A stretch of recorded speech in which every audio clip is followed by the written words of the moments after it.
বন্ধুরা, আমাদের বাড়ির ছাদে ছোট্ট লেবু গাছে দেখুন কতগুলি লেবু ধরেছে। গাছ ভর্তি ফল, দেখে যেন চোখ জুড়িয়ে যায়।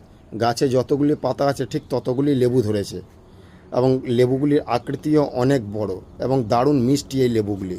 এই লেবুগুলিকে আমরা বাজারে মালটা লেবু নামে চিনে থাকি। সত্যি কি বলতে বন্ধুরা, আমাদের ফল তেমন কিছু কিনতে হয় না, কারণ আমাদের বাড়িতেই একাধিক ফলের গাছ রয়েছে যেগুলো আমরা প্রয়োজন অনুযায়ী লাগিয়েছি। তাই আমাদের যখন খেতে মন চায় নিজের হাতে করে পেড়ে খায় এবং গাছ থেকে এই সুন্দরভাবে ফল পেড়ে খাওয়ার মজাই আলাদা। আমাদের বাজার থেকে খুব কম পরিমাণেই ফল কিনতে হয়। যেমন বাড়িতেই আমরা সিজন ওয়াইজ আম, লেবু, পেয়ারা, বেদানা, কামরাঙা, লিচু, এমনকি শাক সবজি পর্যন্ত সব কিছুই আমরা বাড়িতে বসেই পেয়ে যাই। তাই বন্ধুরা, আপনারাও যদি প্রয়োজন বোধ করেন তাহলে অতি অবশ্যই প্রয়োজন অনুযায়ী বাড়ির ছাদে বা বাড়ির পরিত্যক্ত জায়গাতে টবে আপনারা যদি এইভাবে গাছ লাগান তাহলে দেখবেন আপনারাও অনেক উপকৃত হবেন। বিশেষ করে বাজার থেকে যে সমস্ত ফলগুলি আছে তার থেকে অনেক সতেজ এবং টাটকা ফল পাবেন এবং নিজের হাতে যখন পেড়ে ফলগুলি খাবেন দেখবেন তার একটা মজাই আলাদা। সত্যি বন্ধু, অসাধারণ। এই যে আপনারা ছবিতেই দেখতে পাচ্ছেন এত সুন্দর লাগছে, তাহলে একবার ভাবুন নিজের চোখে দেখলে কতটা সুন্দর লাগবে আপনাদের। এবং গাছে এসেছেও প্রচুর পরিমাণে। এখন যে আপনাদের লেবুগুলি দেখাচ্ছি তাও তো পরিমাণে অনেকটা কম, কারণ হচ্ছে বেশ কিছু লেবু পেড়ে খাওয়া হয়ে গেছে।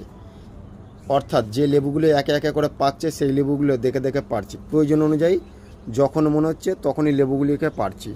এখন যেমন দেখুন এই লেবুটা একটু কালারটা এসেছে, দেখুন এই যে হলুদ হলুদ কালার এসছে, এইটারও কালার এসছে। এই লেবুটাও আর দুদিন পরে পারবো।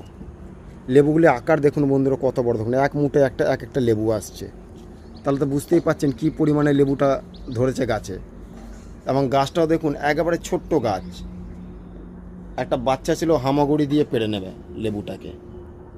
অসাধারণ বন্ধুরা। আপনারাও আমি রিকোয়েস্ট করব, বাড়িতে যদি জায়গা থাকে অবশ্যই ছাদের ওপরে বা পরিত্যক্ত জায়গাতে এরকম একটু একটু ফলের গাছ লাগাবেন। নিজের হাতে পেড়ে খাওয়ার মজাই একটা আলাদা পাবেন দেখবেন। সত্যি বন্ধুরা, মানে কি আর বলবো আপনাদের, এতটাই ভাল লাগবে এক কথা বলে বোঝানো যাবে না। আপনারা এইভাবে যদি বাড়িতে যদি ফলের গাছ লাগান, একদিকে যেমন আপনারা ফল পাবেন তেমনি অন্যদিকে পরিবেশের ভারসাম্যটাও রক্ষা থাকবে। আমরা তো সকলেই জানি গাছই হচ্ছে মানুষের জীবনের একটা অবিচ্ছেদ্য অঙ্গ। তাই বন্ধুরা, এইভাবে আসুন না আমরা সবাই মিলে বাড়িতে একটু একটু করে গাছ লাগিয়ে নিজের হাতে পেড়ে ফল খাই এবং পরিবেশের কিছুটা হলেও ভারসাম্য রক্ষায় হাত বাড়াই। এই বলে আমি আমার ভিডিওটা এখানে